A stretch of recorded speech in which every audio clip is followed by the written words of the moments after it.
"Mas, ayo main bareng," kata si bocil itu. Enggak ah, awas jatuh, ntar meninggal," kataku sambil terus menuruni tangga. Iya, dia kan sudah meninggal ya, batinku.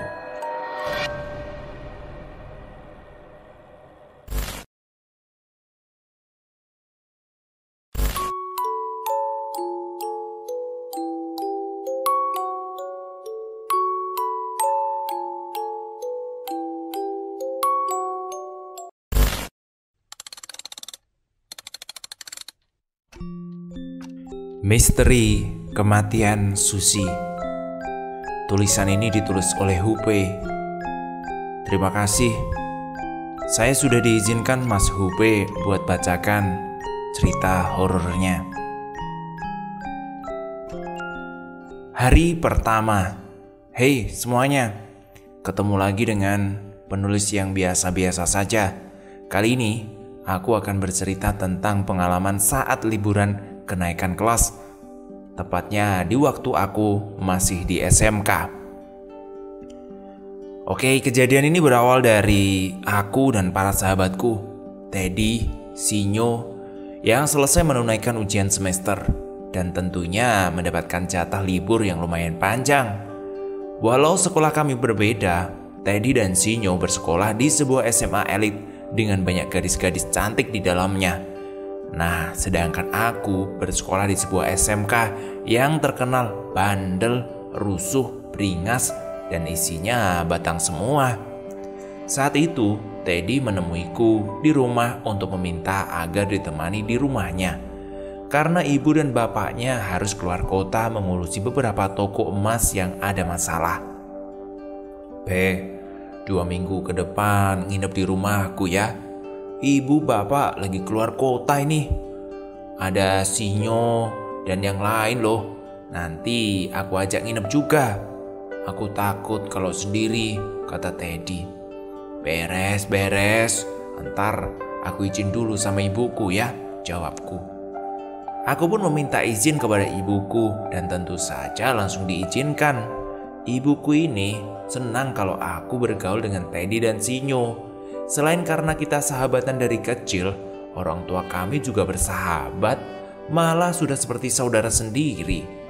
Rumah kami juga tidak terlalu jauh, cuma beda RT doang. Setelah mendapat persetujuan dari ibuku, kami langsung menuju rumah Sinyo dan berangkat menuju rumah Teddy. Rumahnya besar, megah, dan beberapa mobil terparkir di garasinya. Namun di balik kemegahan itu, banyak juga makhluk tak kasat mata yang mendiami rumahnya. Rumah ini dulu bekas kebun bambu yang ditebas habis oleh almarhum bapakku yang merupakan sahabat orang tuanya Teddy. Lalu dijadikan lahan untuk membangun rumahnya. Baru masuk halaman, makhluk yang kulihat sedang mengawasiku. "Rumahmu lumayan juga, Ted. Banyak penunggunya," kata aku. Udahlah, jangan ngomongin begitu. Bikin parno saja, ucap Sinyo. "Iya, makanya aku ngajak kamu nginep di sini, biar gak terlalu horor gitu," tambah Teddy. Akhirnya kami masuk ke rumahnya. Kuperhatikan ada 3 sosok kuntilanak duduk di pinggir kolam. Dan ada juga yang ada di dalam rumah. Di tangga ada sosok anak kecil yang lumayan iseng. Lalu sebelah kamar Teddy nih, ada ruangan alat musik yang ada genderuwo dan banyak lagi yang lain. Aku diam saja tidak memberitahu mereka karena takut mereka berdua sahabatku ini bakalan takut. Siang hari ini kami habiskan hanya dengan bermain PlayStation dan game online, tentu dari komputer yang ada di kamar Teddy. Hari mulai menjelang malam. Suasana di rumahnya mulai sedikit horor. Aku merasakan rumahnya mulai ramai dengan beberapa yang tak kasat mata. Aku merasakan rumah sudah mulai ramai dengan mereka yang tak kasat mata. Dan aku kembali hanya bisa diam karena tidak ingin membuat mereka takut. "Ted, bosen nih. Gak ada bahan hinaan. Coba deh telepon Kiron atau siapa gitu biar agak rame," kataku. Iya, Gitu juga boleh sih, Pe. Yaudah, ayo kita telepon Kiron aja, jawabnya. Akhirnya Teddy menelpon Kiron dan tak berselang lama orang yang dimaksud datang. Terdengar suara handphone Teddy. Klik. Halo? Kenapa, Ron? Oh, iya, kata Teddy. Kenapa Ted sih, Ron? Kataku. Itu, dia udah di depan gerbang. Tolong bukain, Pe ya, jawabnya. Aku pun berdiri dan menuju gerbang rumah Teddy. Saat melewati tangga rumahnya, aku melihat si bocil sedang main prosotan dan pegangan tangga yang melengkung itu. Mas, ayo main bareng, kata si bocil itu. Ah, enggak awas jatuh, ntar meninggal, kataku sambil terus menuruni tangga. Iya, dia kan sudah meninggal ya, batinku. Saat melewati kolam ikan, aku lihat makin banyak kuntilanak yang nangkring di situ. Hai cewek, godain abang dong, kataku sambil usil menuju gerbang. Disusul ketawa mereka yang cekikian melihatku. Sesampainya di depan gerbang, kulihat Kiron sedang berdiri sambil merokok. Weh, ayo masuk. Buang tuh rokok. Ngerokok di kamar Teddy aja, kataku. Kiron hanya manggut-manggut sambil membuang rokoknya, lalu mengikutiku masuk ke dalam rumah. Aku kembali melewati kolam ikan dan para kunti masih melihatku sambil cekikian. Ron, tuh kolam banyak cewek tuh. Mau aku kenalin, kataku godain Kiron. Gak lucu, gak lucu.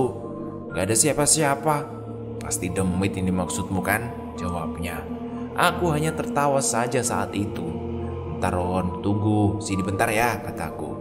Ngapain sih, jangan aneh-aneh, kata Kiron.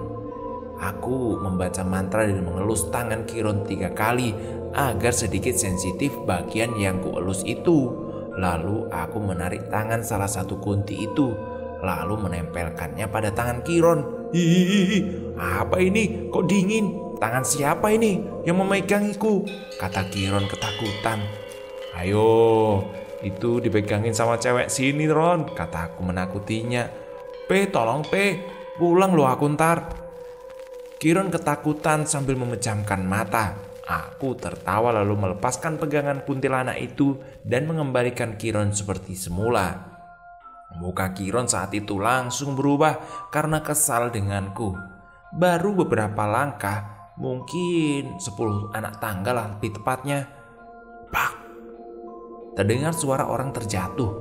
Nah, kulihat nih, ternyata Kiron jatuh kejengkang di lantai dan terlihat si bocil tertawa senang. Waduh, ini pasti ulah bocil. Aku pun turun dan menghampiri Kiron.